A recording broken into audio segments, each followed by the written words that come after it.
Hey, this is Sharon at Cold Creek Nurseries, and my plant of the week is yucca, and it's not yucca. I love this plant. This one is actually called Magenta Magic, and it took them a long time to finally get one that would stay purple. This one comes out pretty much kind of green, but as the nights cool in the fall, it really gets mauvey, purple color. Beautiful. Awesome thing about this, it only gets about 2 feet tall.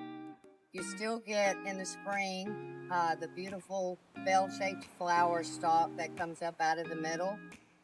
But this plant, deer obviously don't like it, and it will go wherever you don't have irrigation. If you don't have irrigation, guess what? You can plant this plant.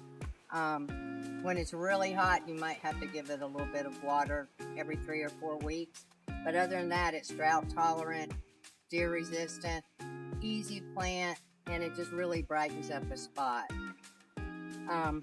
It's hardy to zone 7, which is also another unusual thing for yucca because usually a lot of them don't look really well in the winter. This one looks just like this in the winter time too. So come on down to Cold Creek and let's get a yucca.